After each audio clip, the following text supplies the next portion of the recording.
Good morning. My name is Rack, and I use he, they pronouns, and I'm the Director of Music Ministries here at WBUUC. And my name is Reverend Jessica. I'm the lead minister here, and my pronouns are she, her. Thank you. For those who are visiting, I have been away, and so thank you for the support. Welcome to White Bear Unitarian Universalist Church. We are a community of youth, adults, and children of many diverse theologies held together by covenant, not creed. Together we share the values of love, interdependence, and transformation. May you know deep welcome and belonging in this place. Today is Question Box Sunday. You will find index cards in your order of service and baskets of pens in each pew. See them along the edge.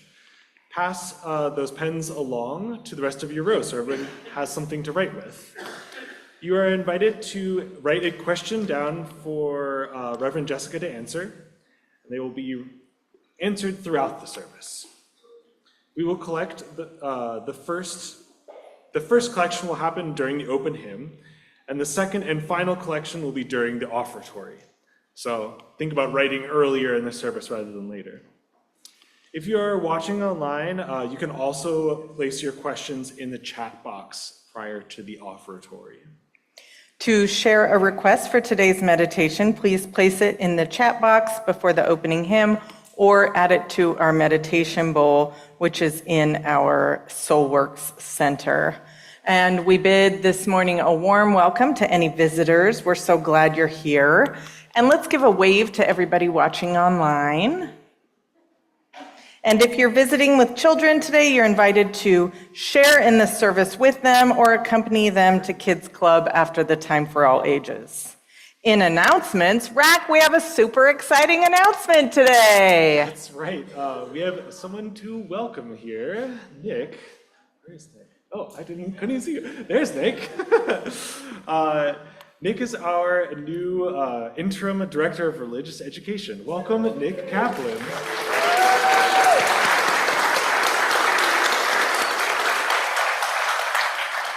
So glad you're here. Nick will introduce themselves during the time for all ages so you can start to get to know them. Also, you're invited to sign a welcome note to them in the social hall. Welcome, Nick. We're so glad you're here. And your family as well. In additional announcements, we have a couple of events to put on your radar. Yes, after the service today at 11:30, we'll have the second iteration of the summer musicianship classes that we started a couple weeks ago. Last time we worked on basic music literacy, and today we're going to be working on a little bit of understanding how melody works and harmony. So if you're interested in learning about those things, class will probably be around an hour, starting from 11:30 to 12:30. I need that class. Harmony is hard. It's very hard. You're also invited, if you identify as a senior or an elder in the congregation, to Third Thursdays this month. That's on August 20th at 11 a.m. It's Summer Olympics with Phil Williams, right? And it says bring a chair, sunscreen, and a hat. Light activity is noted, hot dogs and root beer floats afterwards. Sounds delicious. And lastly, our election defender team wants to remind you about primary election is starting this Tuesday. Early voting begins. No, early voting's now. Early voting Sorry. now. Yes, the election is on Tuesday. Election is on Tuesday. Yes. Tuesday's the last day. Tuesday's the last day. Yes. So yeah, don't forget. I said it wrong so you could hear it right twice. There you go. That was in the script. Exactly. After you vote tomorrow or Tuesday, stay tuned for more information from our election defender team about how we as a church can help get out the vote in advance of the midterms this November. Welcome to the church this morning. It is good to be together. Oh, and I'm seeing another sign. There's a 12-minute intro and tour after the service today. Thanks, Jean. If you are visiting this morning and want to learn more about us, you can meet Jean by the fabric wall and learn more about our church. And now, welcome to church this morning.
Just realized it's me.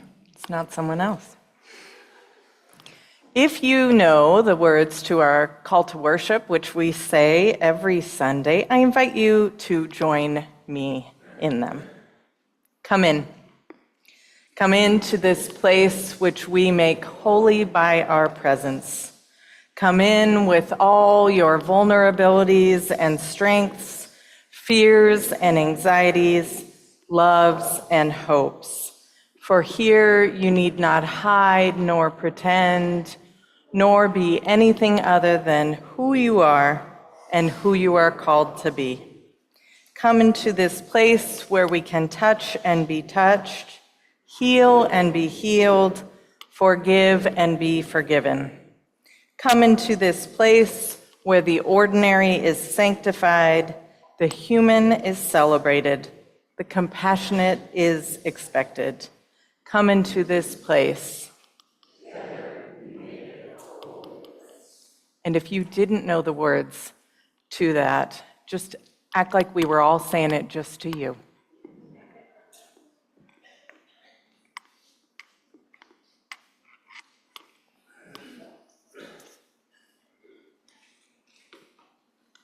I am Sunny DDA, as it says in your program, and my pronouns are she, her.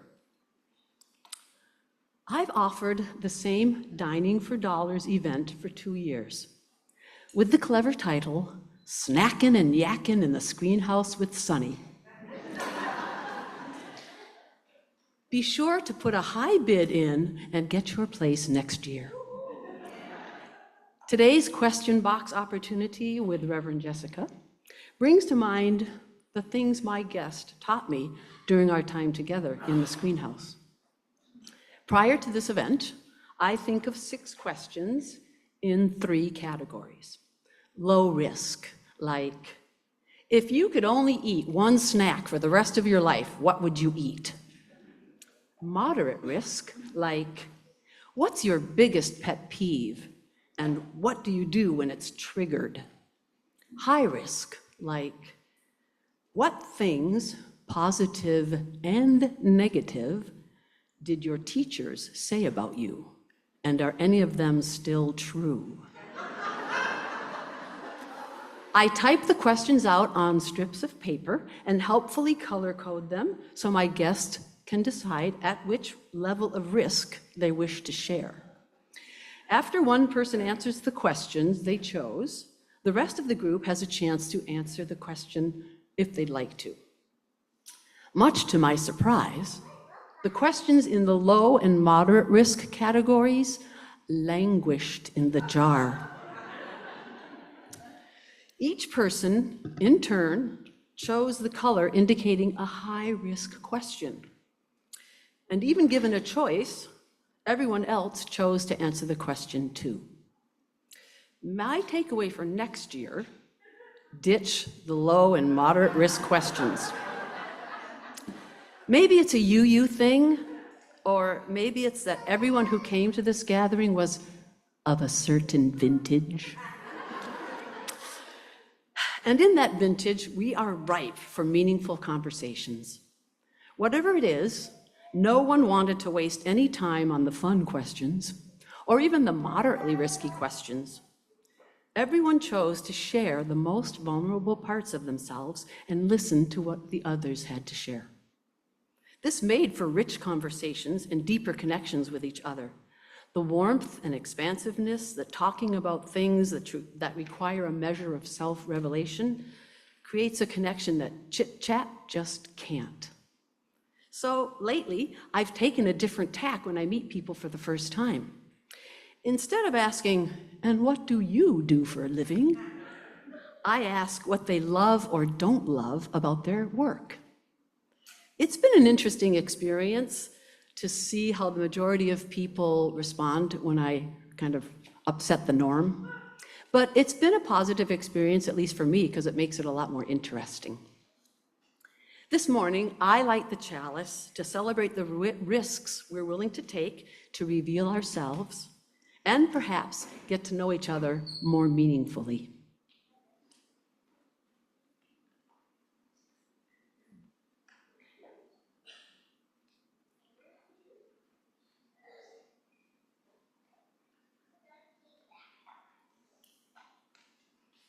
Now, will you please join me in our opening words?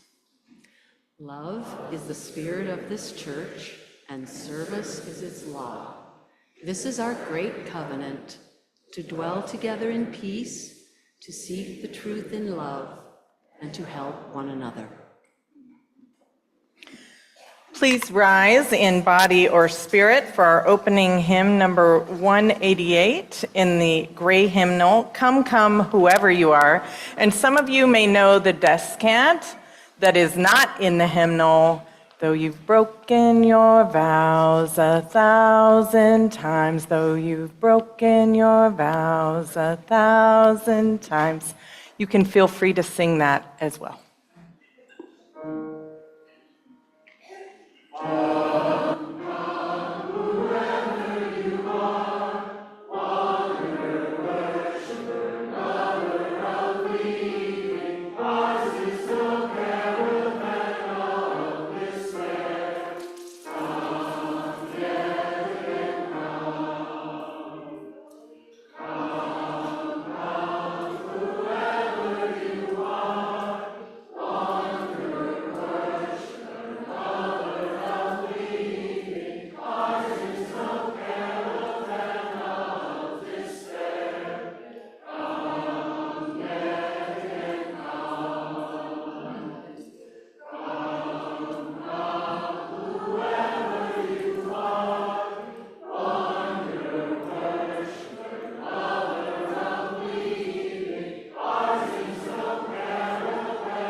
I realized I forgot to do the call for questions. So if you want to pass them to the ends of your pews, if the greeters could please collect them. They'll be walking up and down the aisles to collect them. If you just hold them at the end of your pews, please. Thank you.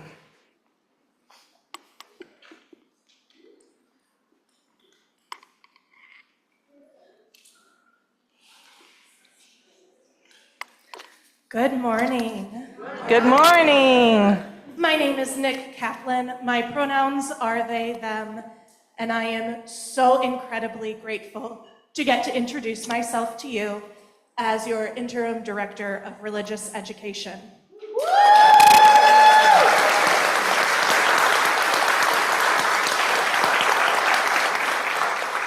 Right, there are people up there. Hi, sorry. Forgot there were people there. So there will be several slides this morning. If you would like to come closer to see those slides, including some fuzzy and not so fuzzy creatures that live with me, I encourage you to come a little closer. Can I have our first slide, Carla? Less than fuzzy creatures. This is my family. We were traveling to Utah this summer. I just began in my position as the treasurer of the Liberal Religious Educators Association. So we were heading out to Utah in June for the annual board retreat.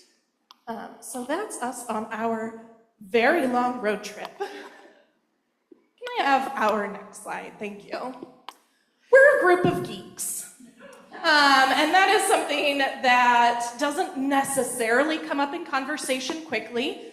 Over the coming weeks, months, years, you will learn about me and I will learn about you and the things that we have done in our jobs and the things that we have done in our lives.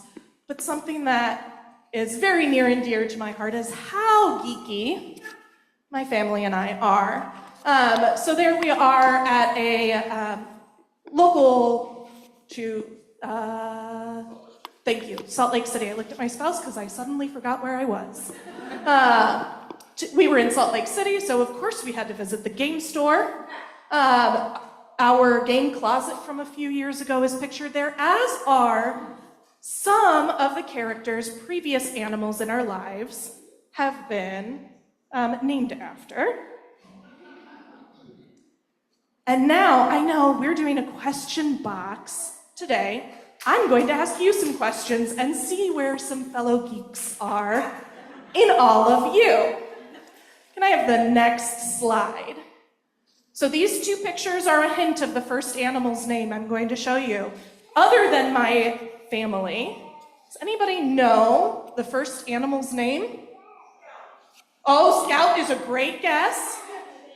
Atticus. Can we see Atticus, please? Oh, can we see Atticus? I was asking Carla for the next slide. Atticus is the orange tabby there, reading Ink and Sigil from Kevin Hearn. All right, next hint. Oh, good guess. Not quite.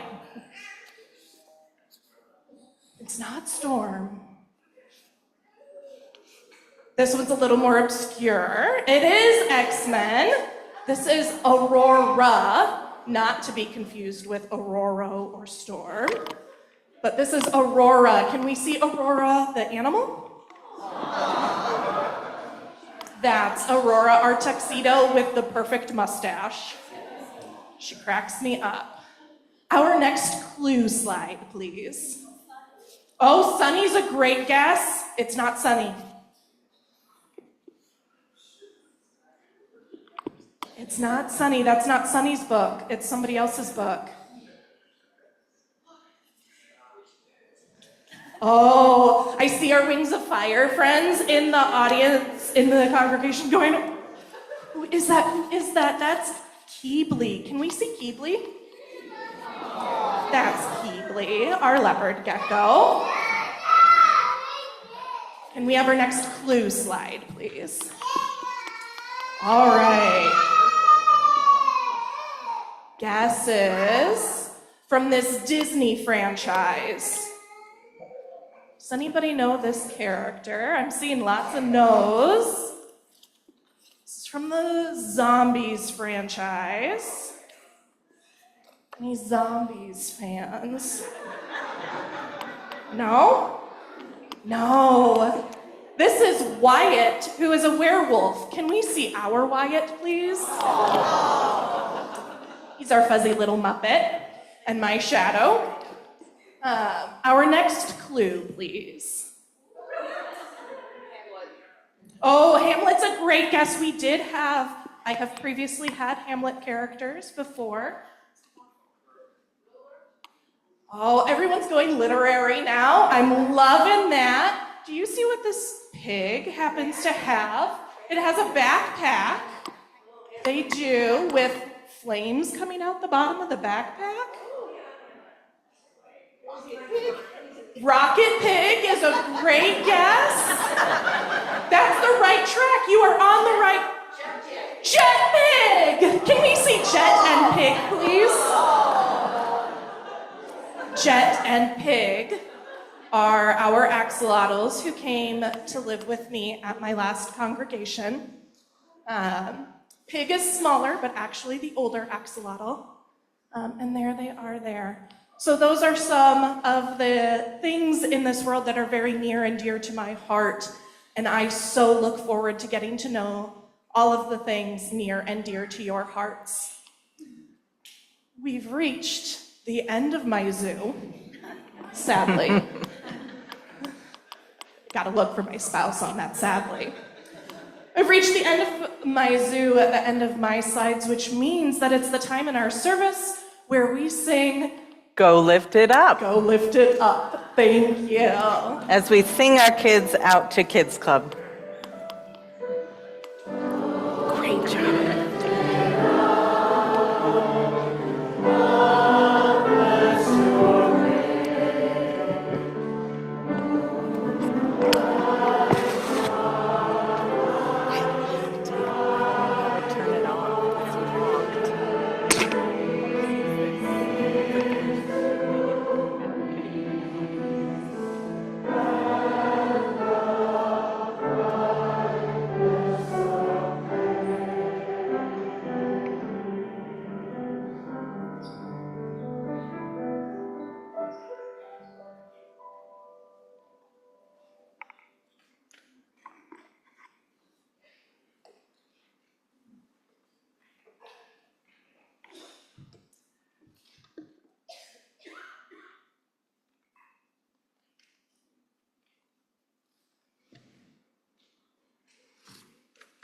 Will you join me in the spirit of prayer and meditation? If you're watching online, I invite you to find a pause in whatever you're doing, whether we have 48 households online. That might be an all-time high for this summer. So welcome all of you, but I invite you to find a place of stillness if you're watching online. And if you're in the room, to sit down if you have something in your hands. Set down the question that you're forming for me, and just take a break for a moment as we sit together. I will name the prayers of the people this morning, and then our prayer, and then have 1 minute of silence before singing meditation on breathing, all together seated.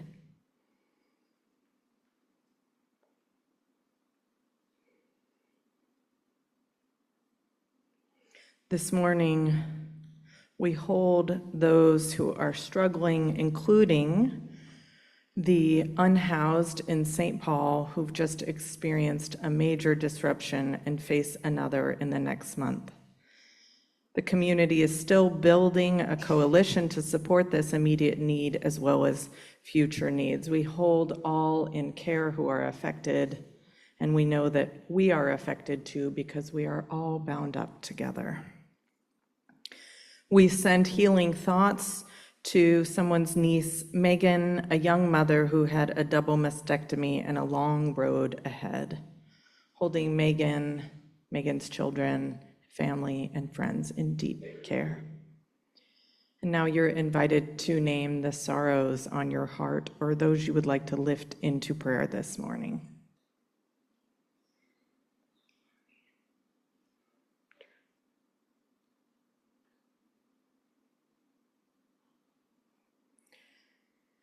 And we know that our hearts are big enough to hold joys and sorrows.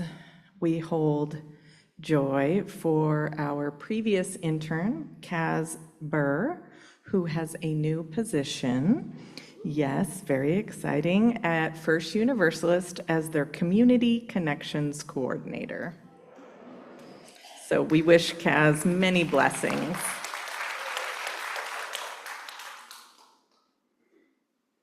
And now you can name into the room any joys you would like to lift up into all of the voices as our joy comes together.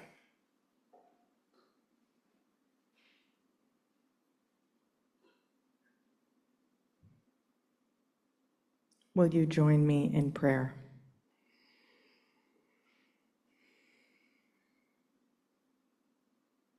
Dear God, we cry out to you on this Question Box Sunday. Today, we sit in the questions. Theological questions like how many people are still stuck on the fact that I said, "Dear God," at the beginning of this prayer.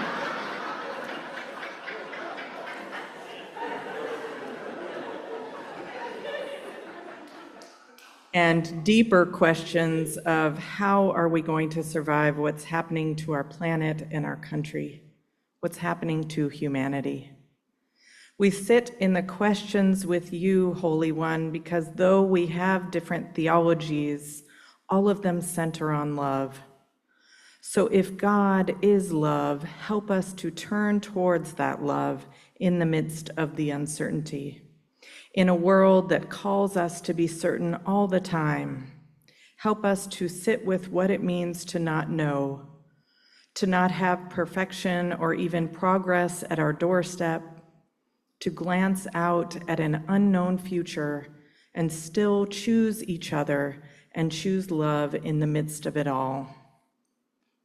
Help us remember that we need each other to survive. We need each other to thrive. Help us to turn towards each other with each breath and go towards gentleness and ease when we don't.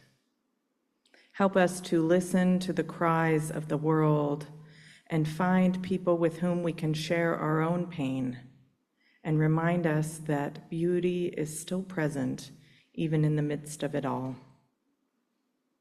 As we sit with our questions around us like a prayer shawl, help us to have curious hearts for this time together and for what this day, this week, and the rest of the year will bring.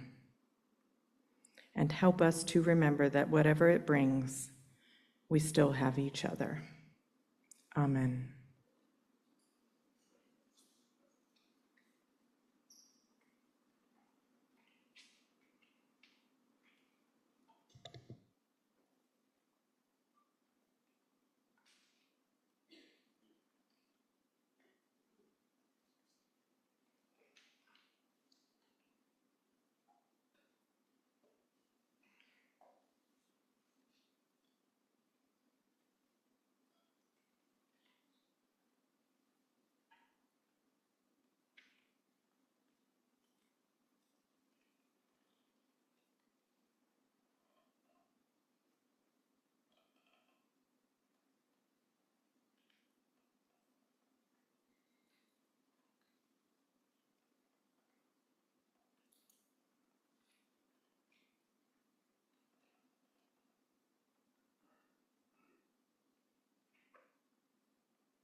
Each week, we collect for our offertory plate.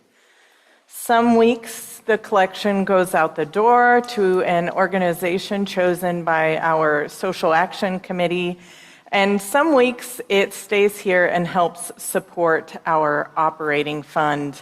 And during the pledge campaign this past April, there was an ask for some clarity around offering versus pledge, so I'll just give you a little bit of that clarity today. So I try, if I remember, to put, I'm one of the very few that still puts a check in the offering basket, but I try to put my check in every day. That is in addition to my pledge.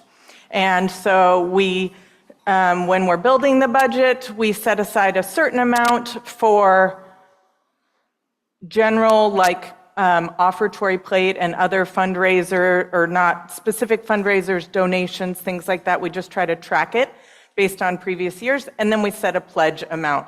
And they're two separate things, but they both go to work to support the mission of this congregation. There are a few ways you can give today. If you're watching online, you can text to give or mail in one of these old-fashioned things.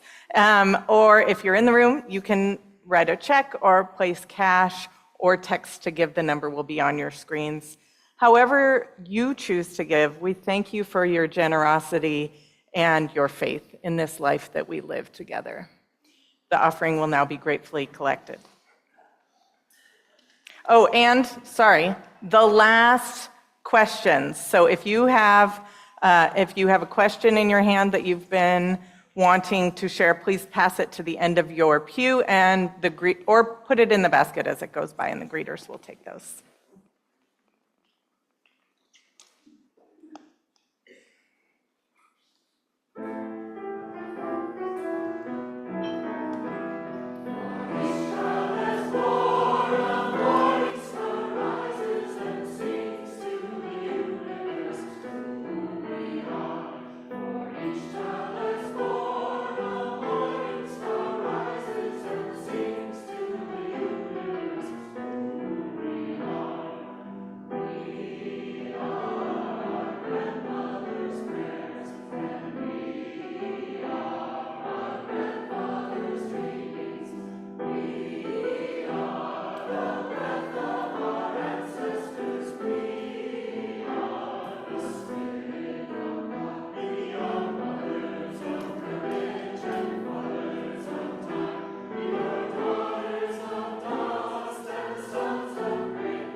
All right, first round of questions. Oh, I need my iPad so I can monitor time.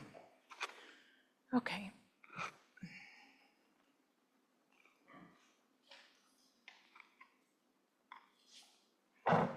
How many of you had a question in mind when you were driving in today? Just curious. Could you put those there? Thank you. I love that. All right, so I'm going to start with the hardest question first. How many zeros in 10 billion? A lot. There's a lot. I am in this profession because of many reasons, my deep call, but also because math was not my favorite subject. I think I had a dream, and I still have dreams that I'm in high school algebra. It took a few times to get through it in real life. And in my dream world, it's still showing up. So that's fun. Thanks, unconscious. Okay, the other question, these are from kids. How can you transform your car into anything in the world? You know, if I could transform my car into anything, I think I would make it fly at light speed. So then I could go see the people I love in a very quick manner of time. So, and the back says, from an adult, do you know how special and lovable you are? That's very sweet. Thank you. The next question, tell us about a pivotal moment in your life. Which one? I mean, which one? I think what's coming to mind right now is people who help hold me accountable. So people who've told me hard truths that I'm close with throughout my life that helped me see how I was presenting myself to the world. And that's a real gift, and one that is given once trust is there, and the friends who I can call and say, this happened, let me run through this scenario and tell me, am I right? Because of course I think I'm right. But are we always right? Definitely not. And those friends who say, I agree with them, like you're not. And I was like, okay. Or like colleagues who I can text and say, hey, this just happened. Like Roger Birchhausen's one of those. I texted him one night at like 9:30 leaving a board meeting. And I'm like, this happened. Do you think I should have done this? And he's like, I would do it this way. And I'm like, you're right. So people who help give me perspective, those are sort of like, we think of pivotal moments as these huge watershed moments. But in this calling, you have to have enough ego to sit up here and be able to do the thing, but also enough humility to have people hold you accountable so that your ego doesn't get in the way. And so the people who help hold me accountable is really a blessing. So I'm going to combine two. So there's a question here, how do you set boundaries between ministry and friendships among congregants? It is so hard. It's so hard. And what has helped you feel welcome as you settle into WBUUC? So I'm starting my 4th year with you all, and these two are connected. And when I was in seminary, you know, the things we were taught or that people taught, you always hear about the stories where it goes really wrong, you know? And so it was, you're never friends with congregants. And then, and this ties into another question. Hold on, we have 3 questions that are connected here. How did you decide to become and why a mother? And so I remember, and that ties into the previous question of people holding me accountable. So when I know it's all connected, isn't that amazing? So when I served the church in Brewster before this for 6 years on Cape Cod, it's a very small community there. And the previous ministers had very murky boundaries, stories I don't need to share here, but they're very murky. Some where harm wasn't caused, others where it was. And so I moved there and I was like, I'm going to have clear boundaries. I'm not going over to anybody's house for individual dinners. I'll go over for group dinners. Like, I'm very clear. I'm not friends with members of the congregation. And I remember a dear friend of mine, I'm answering all these 3 together. I've always wanted to be a parent, but because I was getting towards the end of my 30s and was still single, I just didn't think it was possible. And I had several friends say to me, you know, you could do it on your own. And I was like, I'm not doing it on my own. And then when I finished seminary, in my last year of seminary, I was like, you know what? You've done a lot of hard things in your life. You could do this on your own. So I thought, okay, I'm going to go do my internship at Unity in St. Paul, and then I'm going to do 1 year of solo ministry and see if I think I can do it and make the decision then. So I did those things, and I was still a solid yes. And my friend was sitting with me, who's also a colleague, and she said, if you're going to have a child, you have to let the congregation help you. You have to let them in and be part of the village of raising this child. And I know that that was a very big grief for Brewster when I left, was that people said to me, we're not going to get to see Nori grow up, because they were such a deep part of my first child's life and death, Penelope, and then they were such a part of Nori as well. And so when I moved here, I was pretty clear, I've got to let people in, but I can't let everybody in, right? And I have to and so how I set boundaries is I have conversations with people about, like, this is linking to the what has helped you feel welcome. You know, I unexpectedly had to spend the month of July in Salt Lake City, and I planted a very big garden. A couple members of this congregation watered my garden every day while I was gone.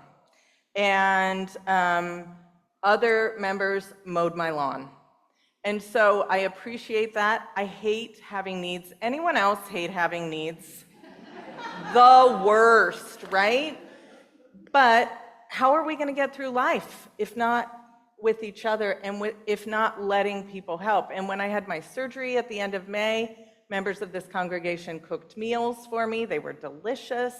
And so I am continuously trying to find that balance of how to navigate that, clear that there is always the minister-congregant relationship in the room.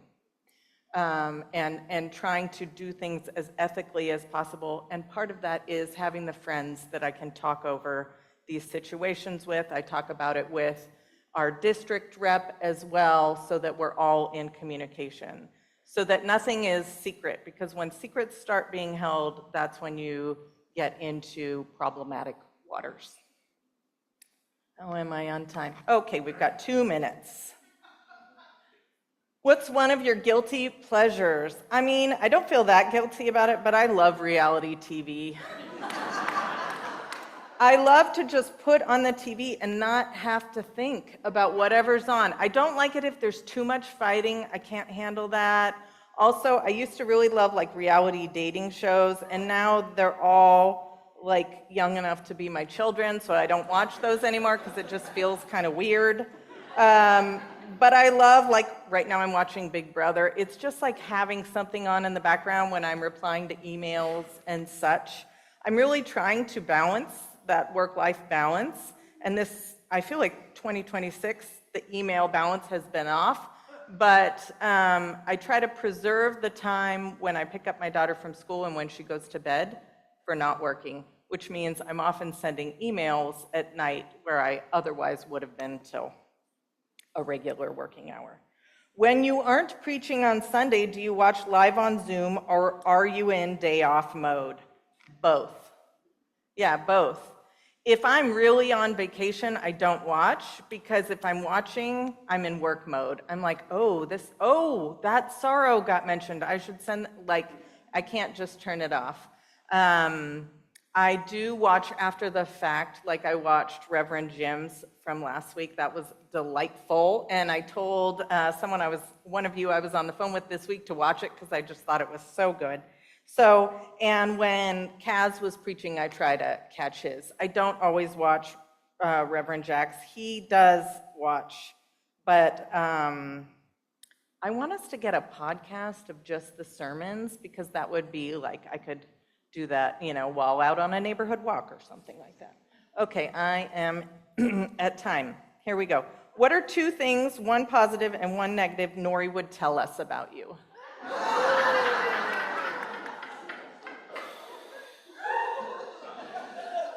So my daughter is 3.5. Nobody warns you about 3. I think it's because it's like, oh, you hear this phrase, terrible twos. 3 is no joke. I think she would say one positive is that I often give her popsicles because she loves popsicles. One negative is I don't give her as much candy as she would like. She knows I have a candy jar in my office because I always like to have a little something for people when they stop by my office.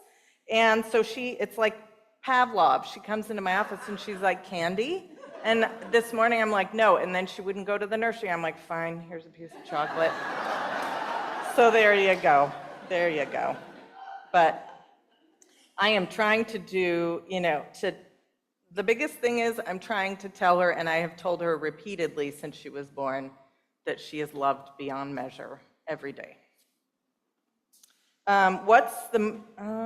Maybe we'll pause here and do our music, and then I'll get back to it. Thank you all.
Okay, we have got a stack of questions.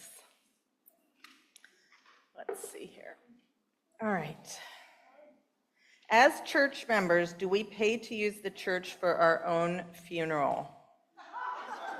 I mean, it's a good question, right? I know we pay the minister and the choir director. So for your own, if you are a member for your own funeral, you do not have to pay the minister. And I don't think you pay a rental fee for the church. I'm looking at RAC. I think that members have almost all the costs covered except for the pianist, because our pianists are not on their contract, but they're not like salaried. So it's way less. But if you are not a member, then yes, you do. But if anyone approached us, a family approached us and was having financial hardship, of course, we would still, like, that is what we're here for. So, but if it's not members, they do pay the minister. And it's not typical that the choir director is at most funeral services, but if people want additional musical support, that is paid. Okay, where do Wednesday night suppers fit in the mission of this church? Do you want to see any changes to the suppers? Well, I think the suppers are like a perfect picture of community. So I think they're integrally, you know what I'm saying. But with LY on the end. Anyways, they are so deeply tied to our mission and to building community. The conversation that happens at those tables, the nourishment that's provided by volunteers, I think they're wonderful and vital. Do I want to see any changes?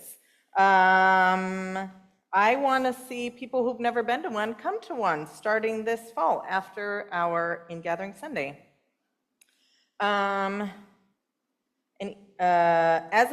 This one says low risk question. As an adult, are there any RE classes about UU, history, values, structure? I would like to learn more. Yes, there are. We, as your staff, know that that's out in the ether. If any congregants want to teach one, there are curriculums out there. It's just staff is really stretched thin with what we are offering, with what we're able to offer, but yes, there definitely are. What's one thing the congregation can do to make WBUUC have even more impact in the world? Bring friends. Okay, evangelize. It's true. Okay, given our new RE director, what are your hopes for our church, children and youth programs? My hope is that and this is why their position is titled interim. My hope is that they will take this year and speak with all parties involved in the RE program, volunteers, leaders, parents, children, and reinvigorate and reimagine a new vision for the program. And then hopefully, if it still feels like a wonderful match, drop the interim and implement the vision next year. Resources and bandwidth permitting, where would you like to see our congregation expand our work in the community and the world? Everywhere? No. I think evangelizing is like spread the word, because it's not just about, of course it's election work, door knocking. It's also about like letting people know we're here. We are tucked away in this neighborhood, and there is not a big sign on that road out there. What do you wish you could change about our church? What do I wish I could change about our church?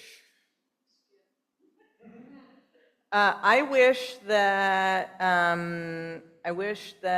we had unlimited. I wish our investments were like tripled, so that we could support the work that we dream to do. But it doesn't, yeah. When you're not here on a Sunday morning, where typically are you? So Sunday morning staff ideally gets one Sunday off a month. I'm getting to the deeper questions too.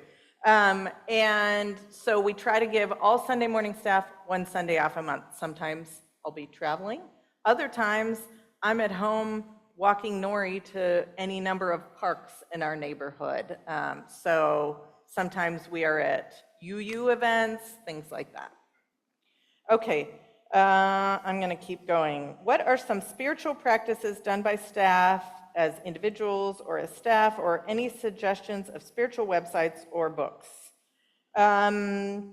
Spiritual practices of staff are that we do check-ins and chalice lightings at the beginning of our meetings. We try to make space for the sacred, and we try and take walks together.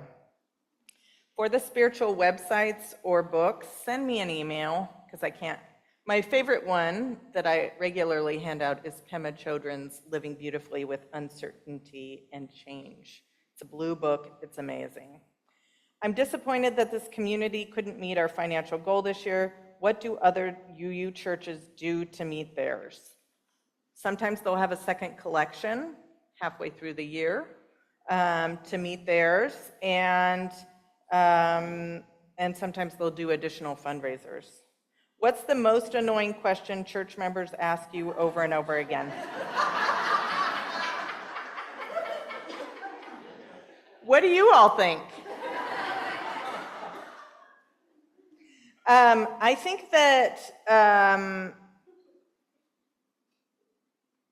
this is really hard and can't be answered quickly, is that sort of I think the perennial question around how we gather with different theologies, it's been present for a long time, and it's not going anywhere.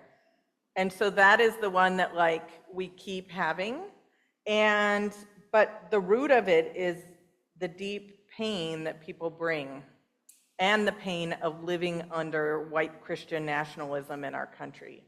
And so our invitation, so I wouldn't say, white Christian nationalism is annoying to say the least. But also so I think it's just a question that continuously invites us to curiosity about each other's theologies, and aware that whatever's theologically said in one service may not speak to you, and so you're invited to take what speaks to you and leave the rest, because it may be speaking to the person next to you. What are recommendations for a book or a show to relax? So I always turn on PBS when I want something relaxing. There are 2 documentaries on PBS that I love right now on nature. One is about the elephants of Rotiti. Has anyone seen that? It's so good. I saw a hand. So good, right? So good. 2-part series. It's just heartwarming and beautiful. The other one is a nature show from, I think, a few years back. It's called The Soul of the Ocean. Beautiful. I love it. It's very soothing. Okay, what's the meaning of life? 42 is the answer down here. Is that Monty Python? Is that who's Hitchhikers? Okay, I'm like, doesn't Monty Python have a what's the meaning of life? I think the meaning of life is how do we move on carrying grief and suffering and the reality that life isn't fair, and how do we still choose each other? And it's hard, and it breaks our hearts quite often. What does the Unitarian Church think about sin? It doesn't seem to be discussed much, especially as compared to other churches. Well, we don't believe that people are inherently sinful, and the word sin, I would say, carries a lot of baggage, but we do acknowledge that we cause harm, and that we don't believe in hell, but we believe that hell is here on earth in the form of systems of oppression. So I would say we use the words like causing harm instead of sin, because sin is just, it's a loaded word, but we could do a whole sermon on that. What do we do when we've lost faith in our personal spiritual practices? I would say meet with one of your ministers, because this is a deeper question than I have time for right now. But the fact that you're asking it is an invitation, and meet with us and be open to trying something new that might not speak to you, but may fit. What's your go-to song when the world throws you a gut punch? So many of you heard the Irish singer Glenn Hansard died 2 weeks ago. I'm aware it's 11:02. We're going to run a little bit over today, not surprisingly. So Glenn Hansard used to sing in this band called The Frames that I saw at this tiny record shop in Portland, Oregon in like the early 2000s. I didn't know who they were. I thought they were amazing. I got their album, CD at the time. And they have this song that is what happens when the heart just stops. And when my daughter died, that song was going over and over in my head. So that's my go-to song. But also Loosen, Loosen, which we sing a lot here. If I believe in God, why is there so much to learn from the Unitarians? I need more info on this. I think that we believe in a theology that is being revealed. We don't believe in anything that is set, right? And so learning from our history of what the theologies that people held, the Unitarians held before, and then applying it to now and saying, what's our call towards each other, towards the greater world right now? And for some, it is found in God. Okay, what's the most satisfying part of your work? Sunday mornings. I love Sunday mornings. It's such a privilege. Staff and the worship associates meet in my office. Before each service, we do a check-in. We go over the order of service, and then we do a little prayer, and then we all put our hands in the middle and do a go team. And I always add something in the prayer about like, it is a privilege to be able to lead service for you all. And it's like, this is not the age when you have to go to church. You all are choosing this, and you probably said no to something else to be here today, and that matters, and it's not taken lightly. Especially pop-up choir, you got here early. It's summer. Like, I acknowledge that. I mean, the fact that people are, yes. The ways that you all choose each other again and again is amazing. And the ways you let me know that you choose each other is amazing. Okay, what's your favorite state fair food? What are you looking forward to at the Minnesota State Fair? I'm preaching on the state fair at the end of the month. I'll say 2 top favorite foods are the strawberries and cream. Cream is vegan. It's delicious. It's the big booth that says strawberries and cream. It's so delicious. Erin, have you had it? No. Oh my gosh, it's so good. And the corn on the cob. Come on. I ended one day, my first year here, with the cookie dough on a stick. That was a mistake. After you've had French fries, don't end your day with cookie dough on a stick. Won't do that again. Have you become a Minnesota State Fair devotee? If so, Pronto Pup or corn dog? Well, Pronto Pup doesn't do vegetarian, because I'm a vegetarian Pronto Pups. So when they do, I will be able to experience it. But for now, the vegan corn dogs are my jam. Not that cookie dough. Okay, last one. What was the thing that scared you most about taking on this job at WBUUC? What were your fears?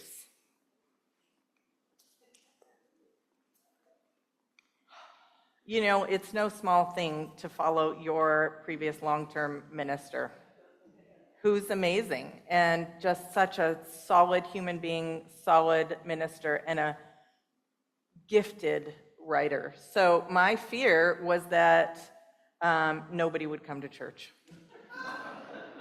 And we know that when new ministers come, people leave. But it doesn't mean that it doesn't also break our hearts when it happens. But the fact that those of you who are longtime members are still choosing this place, and that visitors and newer members are still choosing this place, is such a joy and a privilege, and it is my great privilege to be your minister. Thank you all.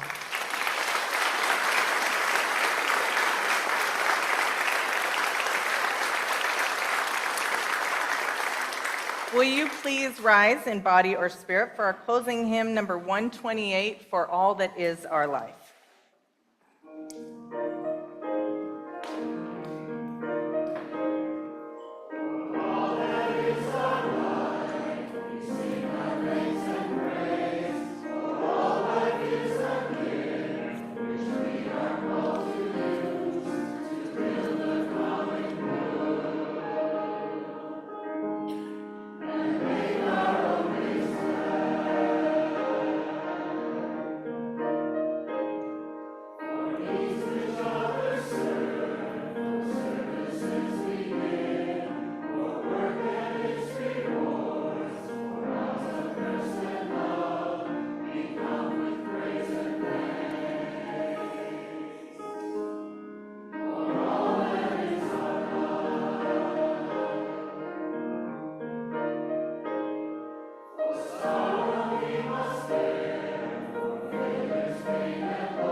Will you repeat after me these closing words from Wayne Arneson?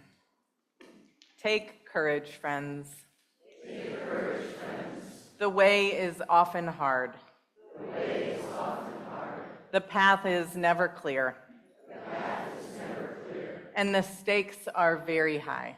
And the stakes are very high. Take courage, for deep down. Take courage, for deep down. There is another truth. There is another truth. And now for our closing phrase, turn to your neighbor and tell them, you are not alone. And will you join us for coffee hour in the social hall?